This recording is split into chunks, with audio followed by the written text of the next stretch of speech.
This is Lance! At sa araw na to, mag-unbox tayo ng bagong labas na TechLife Pod Plus 2. So, kakaiba yung setup natin ngayon. Pero okay ba yan? Anyways, excited na ako. Start na natin to. Let's go! Hirap pala pag wala, no? Kamay-kamay lang. Make life simple. Tada! This is our TechLife Pod Plus 2. Ito yung LTE version nila. Ibig sabihin, LTE, pwede mo siyang lagyan ng SIM card. So, buksan na natin. Grabe yun, ang kamay lang pinangbukas. Nice! Ganito pala yung feeling ng mga nag-unbox. Ooh! Nice! Wow! Satisfying, diba?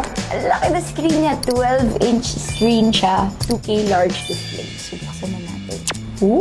Amazing! Ang laki ng screen niya, pero hindi siya ganun kabigat at silver color. Bago natin ipakita yung features mismo ng ating TechLife Pod Plus 2, papakita ko muna yung mga laman sa box. So, meron tayong SIM ejector dito. Dahil nga LTE version pa. Meron din tayong kasamang charger, Type-C charger. At meron tayong adapter or yung charging brick. At instruction manual. So that's it for the box. Proceed na tayo sa ating TechLife Pod Plus 2. Dito ako pinaka-excited. Meron tayong metal back premium design. Ang ganda ng color nitong sa akin dahil ito ay silver color. I think meron din silang black at saka pink. Yung camera natin, yung back cam natin, it's 8 megapixel camera. So front cam natin, it's 5 megapixel camera. Sige nga, testing natin yung camera niya. Nasa gitna pala yung camera niya. Wala dito sa taas. Nasa landscape, middle part. Okay talaga siya for meetings. Para siyang laptop. Backcam naman tayo. Maliwanag ah!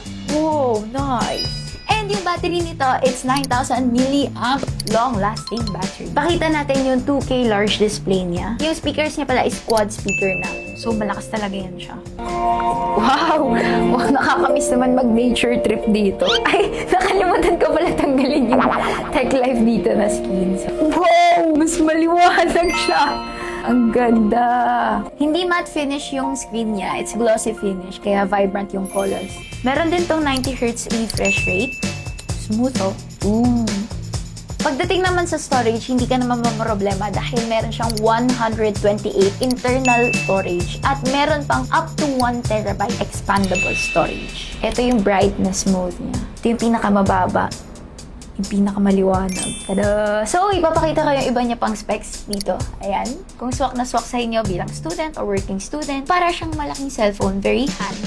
Hindi ganun kabigat. Ang laki ng screen niya din. Pwedeng pang movie, may camera, front cam. If ever may mga online classes kayo, diba? Lalo na ngayon, pag ulan na. Pang work din, pang mga meetings, diba? Pwede nyo rin pala itong lagyan ng keyboard, mga Bluetooth keyboard, yun yan. So, ayun lang. I hope nag-enjoy kayo. And hindi ako papayag na hindi natin siya matatry on a daily basis. So, abangan nyo yung next video natin about this TechLife Pod Plus 2. Ayun lang. That's it.